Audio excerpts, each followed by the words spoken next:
Hello guys, എല്ലാവർക്കും എൻ്റെ പുതിയൊരു വീഡിയോയിലേക്ക് സ്വാഗതം. കുറേ നാളെ ഞാനൊരു ലോങ് വീഡിയോ ഇട്ടിട്ട് അപ്പം ഒരു ബ്രേക്ക് എടുത്ത ശേഷം ഞാനൊരു ലോങ് വീഡിയോ ഇടാന്ന് വെച്ചു. അപ്പം നിങ്ങൾ തമ്പനയിൽ ഓൾറെഡി കണ്ടാണല്ലോ, ഞാനൊരു സാധനം നിങ്ങൾക്ക് പരിചയപ്പെടുത്താമെന്ന് വെച്ചു. ഒരുപാട് ആൾക്കാർക്ക് ഇത് ഓൾറെഡി അറിയായിരിക്കും, പക്ഷേ അറിയാത്തവർക്ക് ആയിക്കോട്ടെ എന്ന് വിചാരിച്ചിട്ടാണ് ഞാനിപ്പോൾ ഈ വീഡിയോ ഇടുന്നത്. അപ്പോൾ ഈ വീഡിയോ ഞാൻ പ്രൊഡക്റ്റ് കാണിക്കുന്ന മുന്നേ എനിക്ക് കുറച്ച് കാര്യങ്ങൾ ഞാൻ നിങ്ങളോട് പറയാമെന്ന് വിചാരിച്ചു. ഈ വീഡിയോ കാണുന്ന എത്ര പേര് ഒരു ഗേളായി ജനിച്ചതിൽ ഭയങ്കര പ്രൗഡായിട്ടുള്ളതെന്ന് എനിക്കറിയില്ല. പക്ഷെ ഞാൻ ഒരിക്കലും ഒരു ഗേളായി ജനിച്ചതിൽ പ്രൗഡായിട്ടുള്ള ആളല്ല. എനിക്കിഷ്ടമല്ല ഞാൻ ഒരു പെണ്ണായി ജനിക്കുന്നത്. ഒട്ടുമിക്ക പെമ്പിള്ളറും പറഞ്ഞു കേട്ടിട്ട് വെറുതെ പെണ്ണായി ജനിച്ചു. ഞാനും അങ്ങനെ ഒരാളാണ്. എനിക്ക് ഈ പെണ്ണായി ജനിക്കുന്ന ഇഷ്ടം വേറൊന്നും കൊണ്ടല്ല. ഓഫ് കോഴ്സ് എനിക്കൊരു ബോയായി ജനിക്കണം എന്ന് സത്യം പറഞ്ഞ ആഗ്രഹമുണ്ട്. അത് വേറൊന്നും കൊണ്ടല്ല. അതായത് പാരൻസ് വീട്ടിൽ തരുന്ന ഫ്രീഡോ കാര്യമോ ഒന്നുമല്ല. ഒരാണിന് കൊടുക്കേണ്ട അതേ ഫ്രീഡം അല്ലെങ്കിൽ അതിനേക്കാളും ഫ്രീഡം എനിക്ക് തന്നിട്ടുണ്ട്, ഞാൻ പിടിച്ചെടുത്തിട്ടുണ്ട്. അപ്പം സ്വാഭാവികം, അതൊന്നുമല്ല കാര്യം. പക്ഷെ നമ്മളെ ബോഡിയാണ് നമ്മളെ എല്ലാം പ്രശ്നത്തിലാക്കുന്നത്. ഇതിന്റെ മെയിൻ ഒന്നാമത്തെ ഒരു കാര്യമാണ് പീരീഡ്സ്. ഞാൻ 6ാം ക്ലാസ് പഠിക്കുമ്പോൾ എനിക്ക് ഫസ്റ്റ് പീരീഡ്സ് വന്നത്. ആ ടൈം ശരിക്കും പറയുകയാണെങ്കിൽ എനിക്ക് പീരീഡ്സിനെ പറ്റിയിട്ട് വലിയ ധാരണ പോലും ഉണ്ടായിട്ടില്ല. ഇനി സ്കൂളിൽ നിന്നാവട്ടെ ഏടുന്നാവട്ടെ ഇപ്പെല്ലാം കുറേ അവയർനെസ് ക്ലാസ്സസും കാര്യങ്ങളും എല്ലാം നടക്കുന്നുണ്ടെന്ന് തോന്നുന്നു. ഇനി ഒന്നും വേണ്ട, നമ്മൾ മൊബൈലെടുത്ത് നമുക്ക് തന്നെ സെർച്ച് ചെയ്യുക, കാര്യങ്ങളും എല്ലാം ചെയ്യാൻ നമുക്ക് തന്നെ കണ്ടുപിടിക്കാം. പക്ഷെ അന്നത്തെ ഒരു കാലത്ത് അങ്ങനെയൊന്നും ഉണ്ടായിട്ടില്ല. നമുക്ക് സെർച്ച് ചെയ്യാനോ ഒരു മെത്തേഡില്ല. ഈ പറഞ്ഞ പോലെ ആരും പറഞ്ഞു തരാനോ ഇല്ല. ഇങ്ങനെ ആ ടൈമെല്ലാം ഫ്രണ്ട്സിനോട് തന്നെ ഇങ്ങനെ സംസാരിക്കാൻ നമുക്കൊരു നാണക്കടന്നു. ഇതെല്ലാം പറയാൻ പറ്റുമോ? എൻ്റെ അമ്മയത് പറയുമ്പോൾ അവരെന്നാ വിചാരിക്കുക? അങ്ങനെയൊക്കെ വിചാരിച്ചിട്ടുണ്ട്. ഈ 6ാം ക്ലാസ്സിൽ പീരീഡ്സ് ആകുന്ന ടൈം സത്യം പറഞ്ഞാൽ എനിക്ക് അതിൻ്റെ ABCD അറിയുന്നുണ്ടായിട്ടില്ല. ഞാൻ അമ്മയോട് പോയി പറഞ്ഞു ഇങ്ങനെ. അമ്മ എന്നെ ആ ഒരു ഷോക്കായിപ്പോയി. അതിലേറ്റവും വലിയൊരു കോമഡി എന്ന് വെച്ചാൽ ഇനിയിപ്പോൾ പീരീഡ്സ് ആയി എന്ന് വിചാരിക്കും. ആയത് അറ്റ്ലീസ്റ്റ് അത് എത്ര ദിവസമാണെന്നോ അല്ലെങ്കിൽ ഇനി ഇത് എല്ലാ ജീവിതകാലം മുഴുവൻ ഇങ്ങനെ തന്നെയാണ് അതുപോലും അറിയാത്തൊരു പ്രായത്തിലാണ് ഞാൻ പീരീഡ്സ് ആയത്. ആദ്യമൊന്നും അങ്ങനെ വേദനയൊന്നായിട്ട് എനിക്ക് തോന്നിയിട്ടില്ല. പിന്നെ കുറച്ച് വേദനയിലായിട്ട് വരാൻ തുടങ്ങി. പിന്നെ ഞാൻ കരുതി ഇത് ചിലപ്പോൾ സ്റ്റാർട്ടിങ് ആയതുകൊണ്ടായിരിക്കും, കുറച്ച് കഴിയുമ്പോൾ അതൊക്കെ നോർമലാവും, ശരിയാവും. പക്ഷെ എനിക്ക് ഈ പീരീഡ്സ് എന്ന് പറഞ്ഞൊരു സംഭവം എനിക്ക് ഇന്നത്തെ തീയതി വരെ അതൊരു വലിയ സംഭവമാണ്. ഒരു ഫംഗ്ഷൻ വരട്ടെ, എവിടെയെങ്കിലും പോകേണ്ട ഒരു സാഹചര്യം വരട്ടെ, ഒരു ടൂർ വരട്ടെ, ഞാൻ ആദ്യം ചിന്തിക്കുന്നത് എൻ്റെ പീരീഡ്സാണ്. ഈ കാലമാണ് ഇത് എപ്പ വരുക. എന്റെ ഡേറ്റ് ഒക്കെ വിവേകാടനെ വിളിച്ചിട്ടില്ല. പക്ഷെ ഈ ഡേറ്റ് ഒക്കെ എനിക്ക് പെർഫെക്റ്റ് ആണ്. എനിക്ക് അങ്ങനത്തെ പ്രശ്നങ്ങളോ കാര്യങ്ങളോ ഒന്നുമില്ല. പക്ഷെ ഇതിനെയും കൂടി കൺസിഡർ ചെയ്തിട്ട് വേണം എൻ്റെ എല്ലാ പ്ലാനും ഞാൻ സെറ്റാക്കാൻ. യൂട്യൂബ് അതെനിക്ക് ഇഷ്ടപ്പെട്ടു.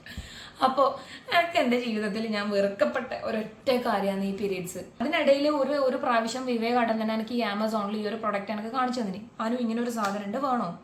അപ്പോൾ ആ ടൈമിൽ എനിക്ക് തോന്നി എൻ്റെ വേദന കുറച്ച് കുറയുന്നുണ്ട്. പക്ഷെ അത് തോന്നിയത് എൻ്റെ വെറും തെറ്റിദ്ധാരണ മാത്രമായിരുന്നു. ഒരു തേങ്ങയും കുറയുന്നുണ്ടായിട്ട. എന്നിട്ട് ഞാൻ സഹിച്ച് നിന്നു. അതിനത്ര 2000 പൈസ ഉണ്ട്. അപ്പം ഞാൻ വിചാരിച്ചു എന്തിനാ വെറുതെ പൈസ വേസ്റ്റ് ആക്കണ്ടല്ലോ. അങ്ങനെ വിവേകാടൻ സേവ് ആയിക്കോട്ടെ എന്ന് ഞാൻ വിചാരിച്ചു. കേട്ടില്ലേ? അപ്പം ഞാൻ ഒന്നും ഓർഡർ ചെയ്തില്ല. പിന്നെ ഇപ്പം ഞാൻ സഹി കെട്ടു. അതായത് എല്ലാ മാസവും 1-2 ദിവസം ഇരുന്ന് കരഞ്ഞേറ്. പിന്നെ ഞാൻ വിചാരിക്കും ദൈവം എല്ലാം കൊടുക്കൂലല്ലോ, എപ്പെങ്കിലും എന്തെങ്കിലും ഒരു കരച്ചില് നല്ലൊരു ഭർത്താവിനെ തന്നു.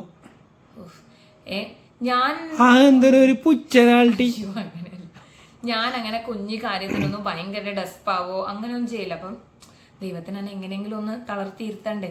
അപ്പൊ ഇതൊരു കാരണമാക്കിയതാണെന്ന് ഞാൻ വിചാരിക്കുന്നു. അപ്പോൾ എല്ലാ മാസവും ഞാനിങ്ങനെ തളർന്ന് എന്താ പറയണ്ടേ, ചത്ത കോയിനെ പോലെ 2 ദിവസം അങ്ങനെ തന്നെ അങ്ങ് കിടക്കും. വേറെ വഴിയൊന്നുമില്ല, അങ്ങനെ അങ്ങ് കിടക്കും. ഈ പറഞ്ഞ പോലെ ചൂട് കുടിക്കും. പണ്ടൊക്കെ ആണെങ്കിൽ മറ്റേ സോഡ കുടിക്കും.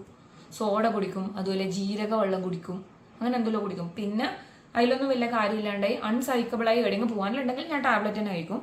വേറെ വഴിയില്ലല്ലോ. അപ്പം ഇപ്പം ഞാൻ പുതിയതായിട്ട് ഒരു സാധനം വാങ്ങിയിട്ടുണ്ട്.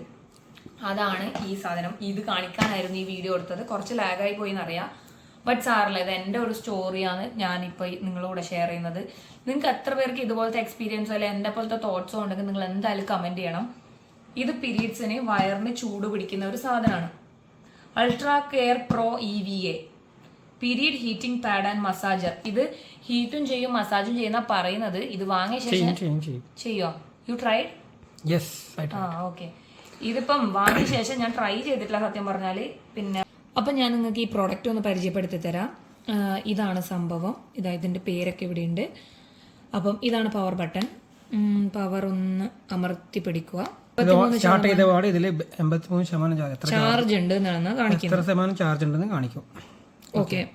അതിനുശേഷം ഈ ബട്ടൺ എന്ന് വെച്ചാൽ ഇതിപ്പം മസാജർ കൂടിയാണ്. അപ്പം ഇതൊന്ന് അടിച്ചാൽ വൈബ്രേഷൻ സ്റ്റാർട്ട് ചെയ്യും. വൈബ്രേഷൻ തുടങ്ങി. ഇതിപ്പോൾ ഓൾറെഡി ഇവിടെ ഇങ്ങനെ ഒരു വൈബ്രേഷൻ ഉണ്ട് ബാക്കിൽ. അപ്പോൾ ആ വൈബ്രേഷൻ നമുക്ക് കൂട്ടാൻ പറ്റും. 2, 8, 9 9 വരെയാണുള്ളത്. 9 വൈബ്രേഷനൊക്കെ ഭയങ്കര വൈബ്രേഷനാണ്. ഇതൊക്കെ നമുക്ക് ദഹിക്കോ ഇല്ലയോ എന്ന് എനിക്ക് അറിയില്ല. ഞാൻ ഒന്ന് ട്രൈ ചെയ്ത് നോക്കാം. പിന്നെ ഇവിടെ ഇല്ല ബട്ടണിൽ ടെമ്പറേച്ചറാണ് കാണിക്കുന്നത്. 30 ഡിഗ്രി സെൽഷ്യസ് ആണ്. 30, 35, 45, 50, 55, 60, 65 വരെയാണ് ഉള്ളത്. പിന്നെ തിരിച്ച് 30ലേക്ക് തന്നെ വന്നു. മാക്സിമം ടെമ്പറേച്ചർ 65ഉം പിന്നെ മിനിമം ആയിട്ടുള്ളത് 30. അപ്പോൾ നമുക്ക് ആവശ്യത്തിനനുസരിച്ചുള്ള ടെമ്പറേച്ചർ അഡ്ജസ്റ്റ് ചെയ്തിട്ട് ഇപ്പോൾ ഒരു ചെറിയൊരു ലൈറ്റ് ചൂടെല്ലാം വരാൻ തുടങ്ങി. അതിൻ്റെ ബാക്ക് സൈഡ് കാണിക്കണം. അപ്പോൾ ഈ ഒരു സൈഡിൽ അതിൻ്റെ ചെറുതായിട്ട് പിന്നെ ഹീറ്റ് ചെയ്യും. അതുപോലെ ഇത് വൈബ്രേറ്റ് ചെയ്യും. ഇത് നമ്മുടെ വയറിന് ബെൽറ്റ് ഇട്ട് കെട്ടി വെക്കാം. ഇതിങ്ങനെ ഒരു ബെൽറ്റ് പോലെ ജസ്റ്റ് ടൈ ചെയ്ത് നമ്മൾ വയറിനിടുക. That's all. അപ്പോൾ ഇതാണ് ഐറ്റം. ഇഷ്ടമുള്ളവർ ഒന്ന് വാങ്ങി ട്രൈ ചെയ്ത് നോക്കുക. ഞാനിത് ട്രൈ ചെയ്തിട്ടില്ല, ബട്ട് ഇത് ഓക്കെയാണ്. എന്നാൽ പിന്നെ ഈ വീഡിയോ ഞാൻ ഇവിടെ അവസാനിപ്പിക്കുന്നു ഗായ്സ്. ഇപ്പം രാത്രി സമയം 11:30 ഓക്കെ. അപ്പോൾ ഗുഡ് നൈറ്റ് ഗായ്സ്. നല്ലൊരു വീഡിയോയുമായി ഞാൻ ഉടൻ തന്നെ വരൂല കേട്ടോ, കുറേ കഴിഞ്ഞിട്ട് വരും. ബൈ.